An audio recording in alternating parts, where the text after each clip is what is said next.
Lonely Mountains Snow Riders was developed by Megagon Industries and released on October 3rd, 2024 for Xbox Series S and X and Steam. This is the quote-unquote sequel to Lonely Mountains Downhill, which was the BMX predecessor. If you like beautiful scenery, downhill sports, competition, and fun ragdoll physics, this is a game for you. If you ever played the BMX predecessor or Trials HD way back in the day, you know what type of experience you'll get with this game. For those of you who are new to this style of game, Lonely Mountain Snow Riders is a game that masterfully balances challenging terrain and gameplay with beautiful scenery. Over different maps, you work towards getting high scores either by yourself or going up against up to 7 other players online.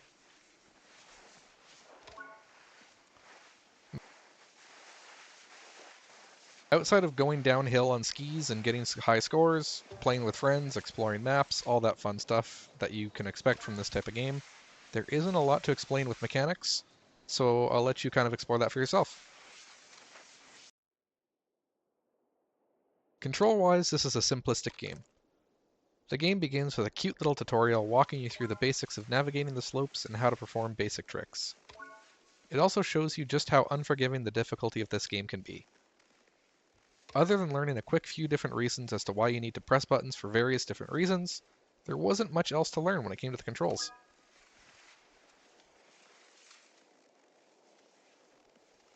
I just talked about the simplicity in the previous section, and I'm not going to in this one.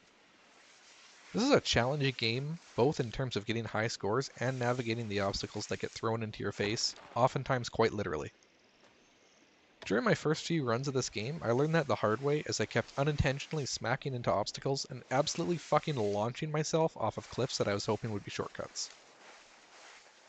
Each map offers a ton of different obstacles and challenging slopes that never actually feel similar to the previous map that you were on. While you slowly work your way down the different mountains you can choose from, you will eventually work your way down to some obstacles near the bottom and go face first into some bushes that could have used a little trim before going down on them, but once you come up for air and go down the next one, you might slide right down the mountain just fine. Apart from a ludicrously long introductory loading screen when I first launched the game was actually really smooth, and I didn't actually encounter any real lag spikes or any other graphical issues. The art style also adds a simplistic charm to an oddly cozy feeling that presents in a competitive and challenging downhill racing game. All in all, this really plays into the strengths of the game. Snow is crunchy in real life, and the developers did a fantastic job in making each turn you make on the hill feel crunchy. The sound effects were surprisingly solid and consistent as you work your way down the hill. The arcade-like music also offers nice background noise to chill out to after you light up a joint and hit the slopes for a gnarly ride. This game doesn't really have a plot, and it's not really the type of game to have one. Maybe you could play this with friends and turn it into a choose-your-own-adventure type of game, or light up some joints at the top of the hill and work your way down tripping balls as psychedelic yetis chase you to the bottom. I don't know. You do you.